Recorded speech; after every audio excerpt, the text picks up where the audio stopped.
Yeah, so with the introductions out of the way, I'm an architectural technologist, 23 years experience, as mentioned there.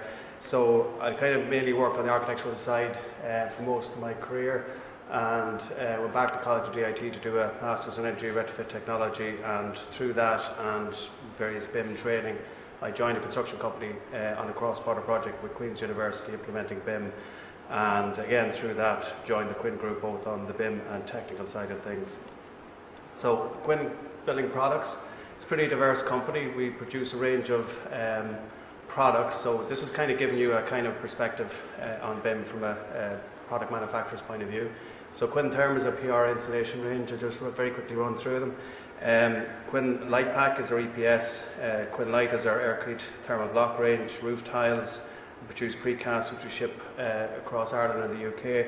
Quinn Cement, which we ship directly into London, as well as supply and bag and bulk cement all over Ireland and the UK. Quinn Quarries, range of aggregate and concrete block products, as well as Quinn Tarmac, so range of tarmac added products. So that's that out of the way. I've called this presentation BIM Design by Data, and it kind of underpins what we're all doing and what BIM is about, I suppose, and again from the product manufacturer point of view.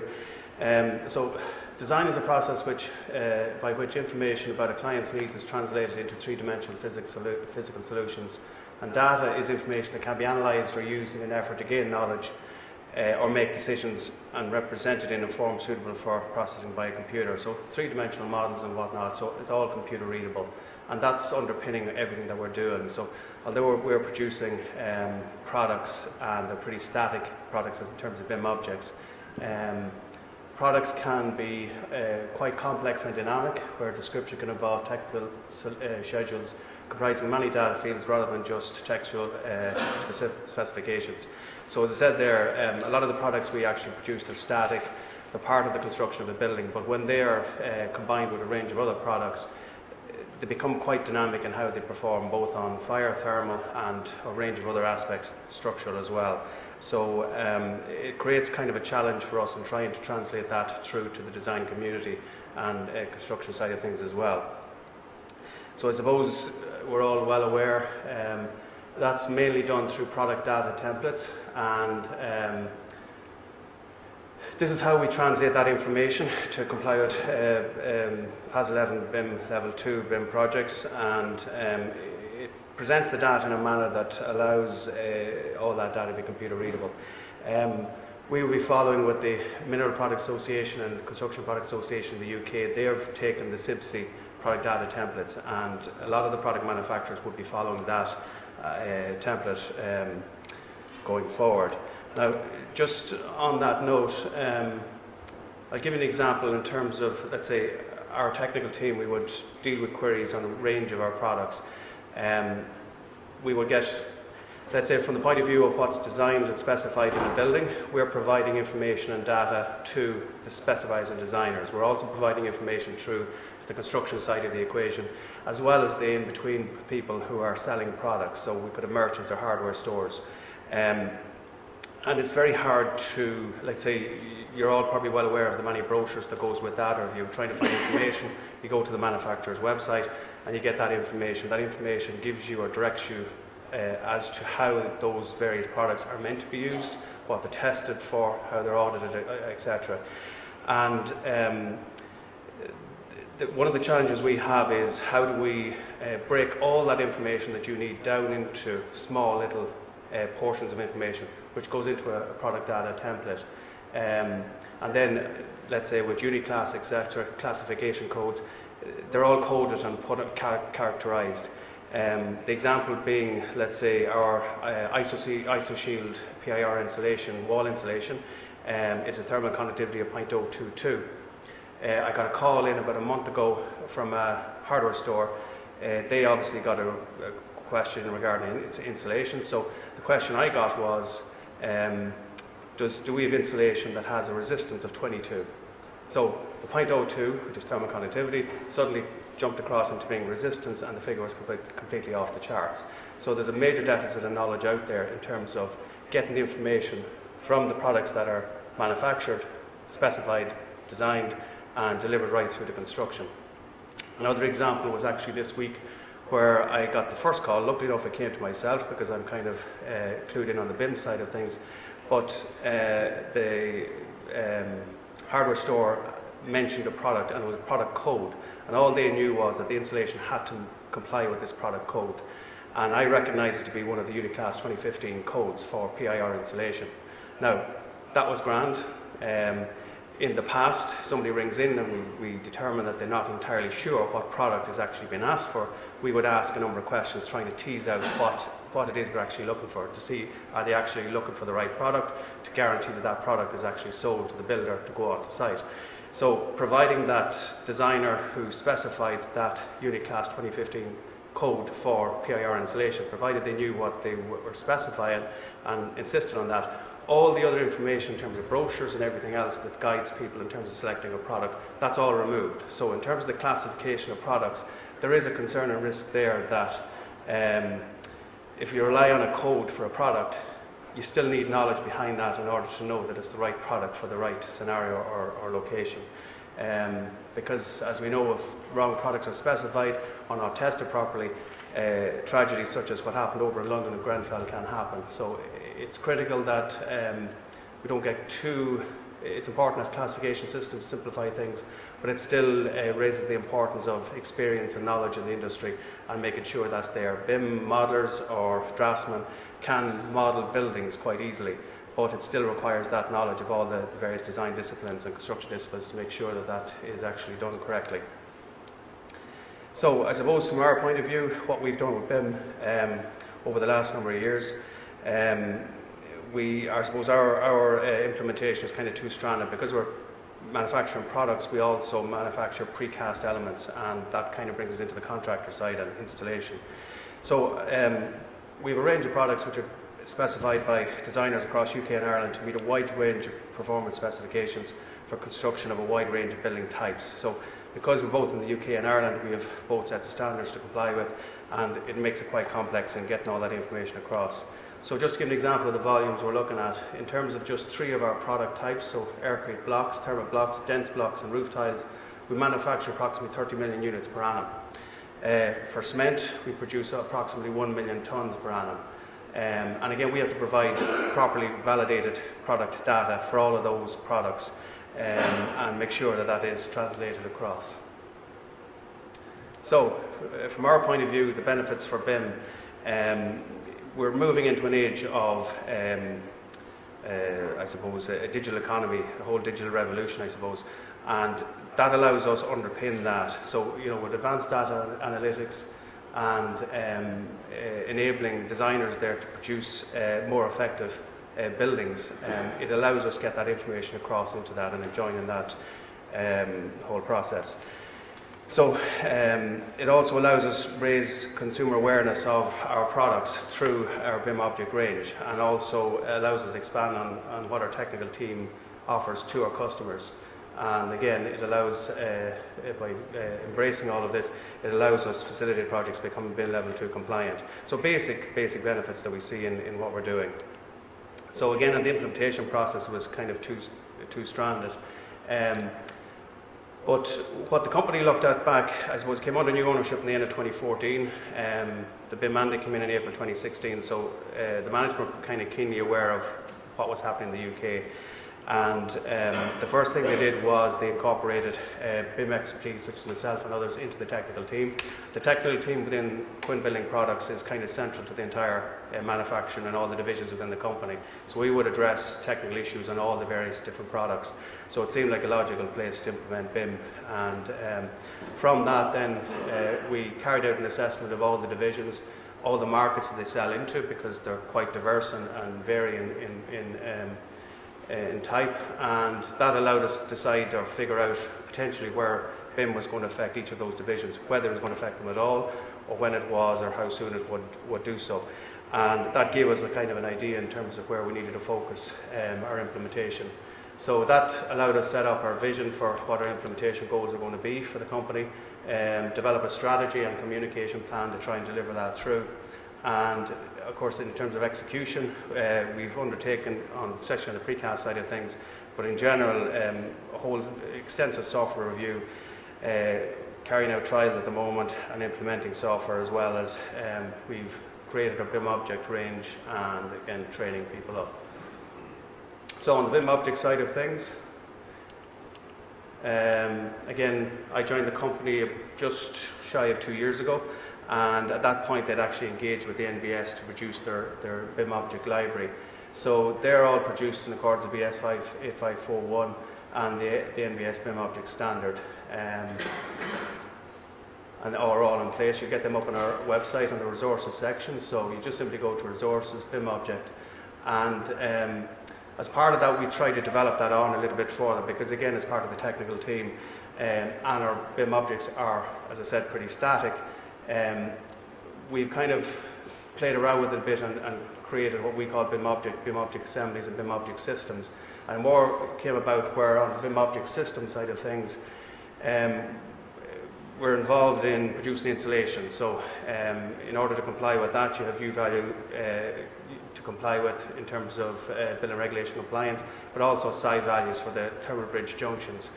And what the company has done is they've taken a range of the Part L ACDs, got all the side values calculated for those where, say, our thermal block can be used, and produced actual side values that people can download and use. And the idea was then to translate that into BIM. So with the side value of a junction, if you change the construction of that junction in any way, that side value becomes irrelevant. So this was given an opportunity for people to download if they were specifying the products, working with that side value, build it into their excuse me, into the performance specification. They could download that entire junction in one download, and that gave them all the products, all the specs, all the data for those products in the one download. So as things we were trying to do there, the BIM object is just our individual products. So again, it does a number of things. It allows building designers get the necessary data they need. It saves valuable time over the tedious process of individual BIM downloads, again if they're working to performance spec.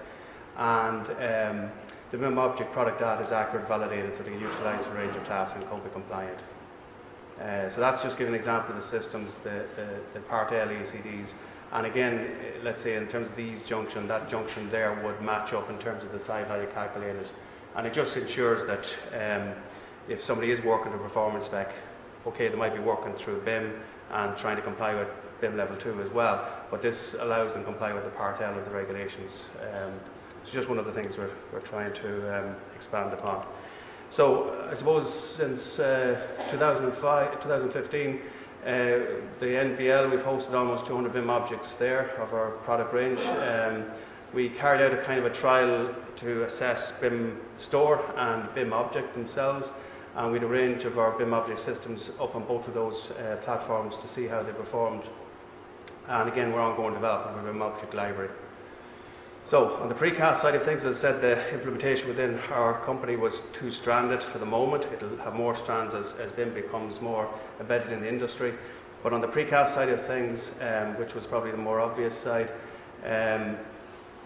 yeah, so well, let's see, Precast Concrete, I suppose the benefits for that, it's an off-site construction method.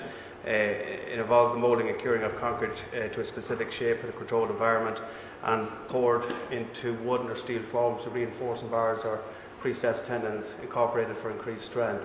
So the benefits in general incorporate reduced waste of transportation over concrete construction, speed of construction, construction costs reduced, health and safety.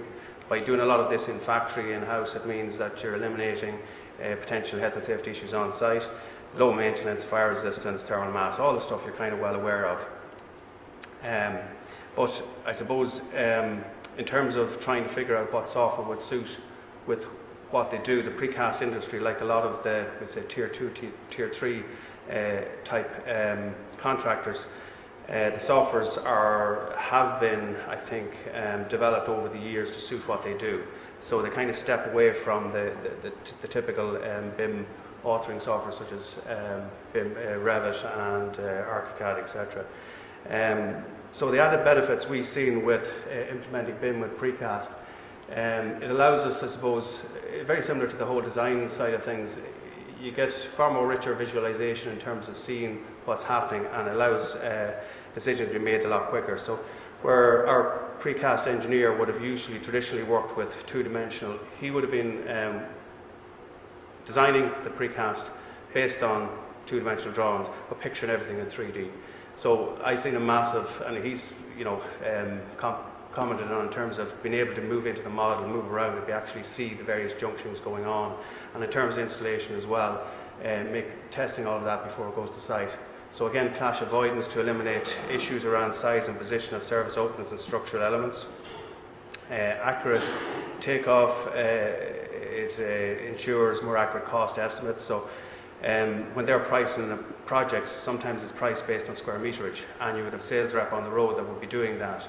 And it's when the BIM model is actually shared that they actually can go in and check how accurate that is. So it's changing how we look about pricing projects as well, giving us more capabilities. 4D planning of the works facilitates more efficient installation. Collaboration and coordination automates phase planning and schedule. It's all standard stuff. BIM project stakeholder collaboration and coordination should eradicate information deficits.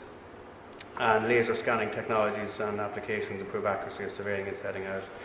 So we're seeing great benefits with it. We're early days with it and trying to develop it on. So some of the issues that we've experienced so far, contractual issues. So we've had a recent BIM project where the main contractor hadn't been appointed right up to the start date of the project, which meant they couldn't share the BIM models with the subcontractors, and it delayed the whole process. And in that same project, we were appointed and didn't get a contract for about a month after they actually had to start work. So, you know, it was kind of creates problems that way. And because of that, the whole design process in terms of the lower tier contractors was all disjointed and created issues in terms of clashing and that, and took longer to get everything agreed and signed off. Models missing key setting out information, grids and incorrect coordinates. Get a lot of this coming in on the IFC files, where people are stripping out the files to make them, I suppose, less reduce the size, but it's created a problem for us because we need that information in order for our information to go back in terms of the precast design. Lack of coordination between 3D and 2D processes resulting in out-of-date BIM models. What that means is there's actually still three-dimensional BIM processes going on. Everyone's working through Navisworks, etc. But the lower tier contractors are still working with two-dimensional processes. And what we've found is some of the, for example, the steel fabricator, they're working both in BIMs and they're issuing their IFC models when they're required, but they're still working in a two-dimensional and agreeing everything in 2D. And we're in effect doing the same ourselves because of the type of software that is provided for what we do. And getting that coordinated to ensure that in one scenario there was information on the BIM model that wasn't in the two-dimensional drawings that were being agreed. And so there's a lot of things to be sorted out yet. A lot of presumption that when there's BIM involved that everything is coordinated. It's just not the case at the moment. So there's a range of projects we receive in the range of levels of definition, detail, both from the structural, we get architectural models, steelwork models, and that allows us to extract out the two-dimensional information that our software needs to do what it does. I'll explain a little bit more on that in a second. That's the current project we're working on in the UK. Cure Group is the main contractor, and it's primary, secondary, school, sports hall, nursery, etc. So it's quite a big project, and it's helping us in terms of getting us through BIM and understanding what all is involved. So on I suppose the precast software fits into the whole data exchange, we're well aware of on the left-hand side in terms of the process here, the BIM model being central and everyone feeding into that. On the precast side, what I've found is a lot of the softwares, they rely in terms of extracting out. So there's a kind of a two-dimensional design process as well as there's 3D modeling softwares out there as well. So the main, the big guns out there, Tekla, etc., would be a 3D modeling software. And they produce, we'll say, a wing onto that for precast. But an awful lot of the software or the precast manufacturers, both in Ireland and the UK, would work from two-dimensional processes. So they'll be all AutoCAD-based softwares or AutoCAD architecture. And the process they use is the software, the two-dimensional data is extracted from the BIM model. So as long as the BIM model is up to date, that information is taken out. It runs through its process, so a lot of the processes, design processes, are very automated. We have structural engineer. When the two-dimensional software is run through, it's actually scanned and then automatically populated with slabs. Then decisions are made on that in terms of its scans for beams and openings, M&E, etc. That automatically produces openings, structural work scopes through the slabs. And it moves on then to the draftsman or engineer in terms of making structural decisions and making corrections to all of that. So it's a very automated process. And at the end of that, when all is agreed and signed off, that feeds into producing all the workshop production drawings, fits into the whole logistics side of things. So that's all worked through the same software. And there's a reluctance to move away from that because it ties into like all the softwares will produce, to an extent, will produce the fabrication drawings, but they may not necessarily all fit into the logistics and planning side of it. So just a snapshot of where it looks like. So the software that we're currently trying is kind of AutoCAD and Revit based. So it's a plug-in for Revit which extracts the information out. Again, the information is automated in terms of the design. There's decisions made on that, and it produces a BIM model which is produced back in the end. We're having mixed luck with that. If it doesn't do what we need to do after this current trial, we'll move on to the next software and so on. But we're ringing around and speaking to all the other precasters, and there's issues with all the software. A lot of them have issues with hollow core, some have issues with stairs, some of them can't handle precast stairs at all. So it's creating all sorts of challenges for us.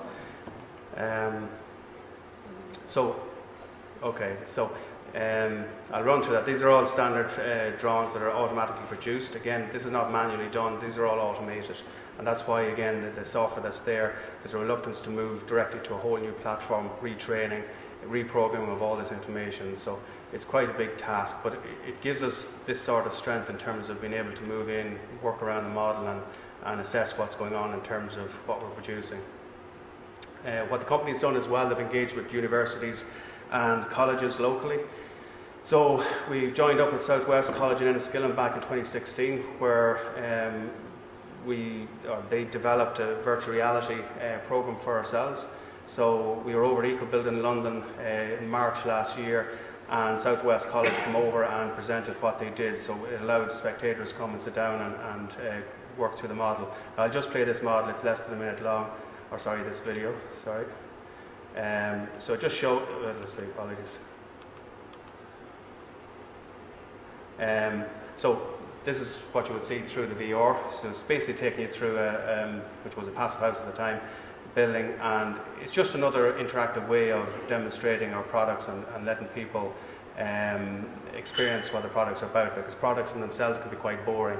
So this went down quite well, I suppose, enough where there was quite a queue at the VR desk all through the weekend. Again, it just shows the products that can, all these triggers pull them through the actual VR itself experience. And yeah, so it just plays videos then, so I'll skip on from that. So again, that brought that college into what BIM is about as well, in terms of some of the aspects that can be used within BIM. St Michael's College in Enniskillen, secondary school, we joined up with them in terms of producing a 4-day introductory BIM and lean construction training course. So that gave the students a bit of a taste of, or those students that are interested in going to construction-related university courses, it gave them a taste of what it's about in terms of where the industry is going and changing. It's currently undergoing assessment with Education Excel UK for BTEC status, and that will allow it to be introduced into their curriculum in Northern Ireland. So a range of topics that were covered were just BIM in general and the BIM process, what it's about, BIM standards. They actually got a day and a half of modelling within Revit. We helped them install software on all the machines. They took to it very, very well. So these are students which are 16, 17-year-olds, and within a few hours they were modelling a 2-storey house, and that was all they had to do. Most of them actually went on and started playing around with site and modelling all of that up. So they took to it very, very fast. So it kind of reinforces the point, it's not that hard to model within BIM. You get into more complex modeling, but you need knowledge and experience behind that to back that up. But we brought in a number of companies as well to deliver case studies of what they're doing within BIM and give them talk in terms of lean construction and connect it all together. So the speakers at that at the time were King and Moffat, Porrick King. They're based in Carrick-on-Shannon, electrical and mechanical contractors, both in Carrick-on-Shannon and London. So they gave examples of where they're finding BIM modelling up before they go to site. They're actually been able to fabricate off-site, bring it out to site. They reduced health and safety issues down massively simply by having it fabricated. They simply just connect it in, screw it in, rather than using angle grinders, torches, everything else on site. Lawrence Mechanical, again based in Cavan, and a mechanical contractor based in Cavan and again over in London. But they give an example of a boiler scenario where a massive boiler that could have been, because they're able to laser scan the site and figure out how it was going to be installed, it was manufactured off-site and shipped over to Ireland, installed within something like 3 months, whereas they would have been 9 months on site building the boiler in the factory as well as commissioning. So it just sped up the entire process for them. So engineering documentation, David Mullen produces as-built handover documentation, digital format. Autodesk trainer as well, and gave examples of what they do through BIM, and as well as Chris Allen, architects up in Enniskillen. He uses BIM to translate the designs through to the clients and give them a more richer experience of what they're designing, and using VR to do that as well. So I'll just run through very quickly pictures of the students at work. The lecturers as well were trained up, so they'll be delivering this course going forward. And that's all there. So I suppose in terms of opportunities for ourselves, this is the last slide.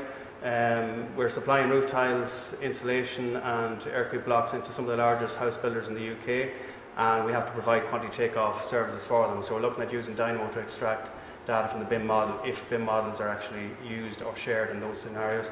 3D printing technology, we're actually, Precast is effectively 3D printing, so we're looking at developing that on and seeing what we can do with it. Material tracking as well through elements so that they can be tracked on site in terms of BIM 360, Internet of Things, embedded concrete sensors to assess whether formwork is ready to be struck, a drone laser scanning for quarries to assess, stockpile hit and blast volumes. So that's it. Thank you very much. Any questions?